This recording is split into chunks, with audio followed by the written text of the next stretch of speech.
Hello, namaste, welcome to my channel. I am Ravi Kumar. So today we are going to learn about cell referencing. So what is cell referencing? Let's see it in action. So if you want to give some information to a cell, what you do, you just select the cell and give information to it like hello. And what if you want to do this with a macro? Let's start creating a macro and see how do we insert our data into cells. Go to developer options, Visual Basic, insert module. So this is where we are writing our code. We'll rename this module. The module name got changed. Let's write the function sub cell ref and sub. Now let's put this window beside our Excel so that we'll get a better view on the reflection of code. Okay, currently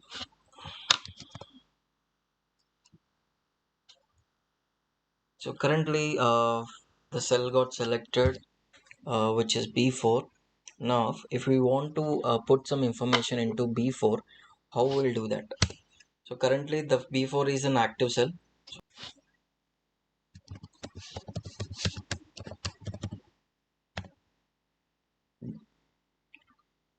Soon after you press dot, it will show some recommendations like functionalities of that current active cell which we have selected. Let's put some value into the cell. Value, hit enter, equals to, and run this. See, we got our reference here. Similarly, if I put a number to it, we'll see how it will get reflected. Same like before, value and equals to 70, right? And I'll run it. The cell got replaced with 70. It doesn't mean that referencing is not executing. It is executing, but first it is executing and that cell is replacing by 70. Let's see that in an action from step into. We can see that changes using a debug method. If you don't have this debug method toolbar appear here, go to view toolbars and check on the debug. Okay, now we'll go the code line by line. To go line by line, we need to start from step into option. The first line is a start point. The first line is executed successfully, and then we are going for second line. It got executed. Soon it going to the next line. The updated value you can see it in here. Later when you push this step into again, now it is 70. So this is how the cell entry got changed. So this is one of the method to push the values to the cells.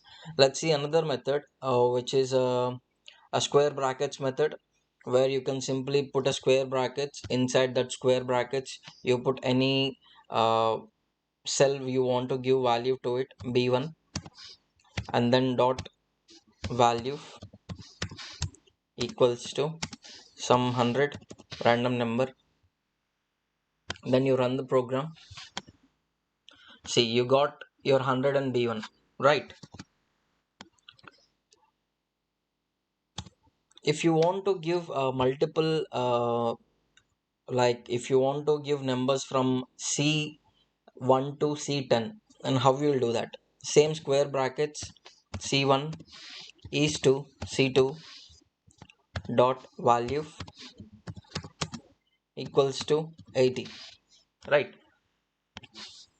See, from c1 to c2 you've given this values. If you change this count to 10, then it will be applied for 10 rows, right? There is also another way, which is row and column number. Let's say this is our column, fourth column, and I want to have a number in third row. This is where I want to have my number in third row, fourth column. For that we have to call cells. It is asking for row index, I'm giving my third row, and it is asking for column index, I'm giving my fourth column. Right. Dot value equals to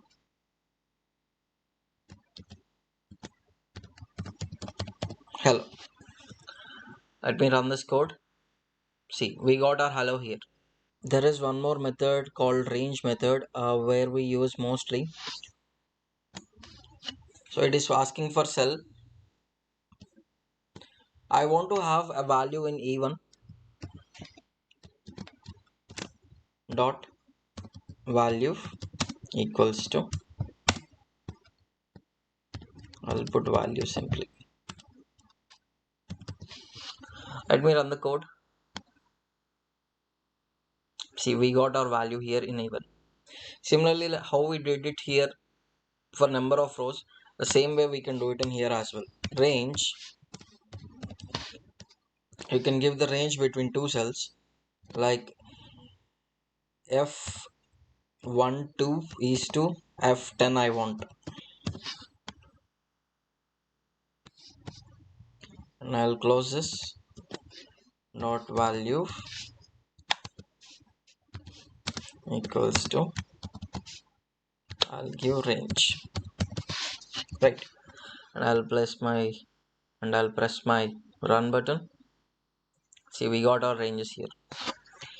Let's delete all these things, and we'll see them line by line how it is getting executed. So for line by line execution, I've told you already, we have to enable this debug option and start pressing this button, or you can also press F8 instead. I'll be starting my code. First line executed, not yet executed. If it is in yellow, it is still not executed. If it goes to the next line, then it got executed. The first line executed, and then second line executed. We got our reference, an active cell, which is this, and then the third line executed. We got 70 on the same active cell, and then we are going for the next line, 100 for B1. We got 100 here, and then 80s for C1 to C10.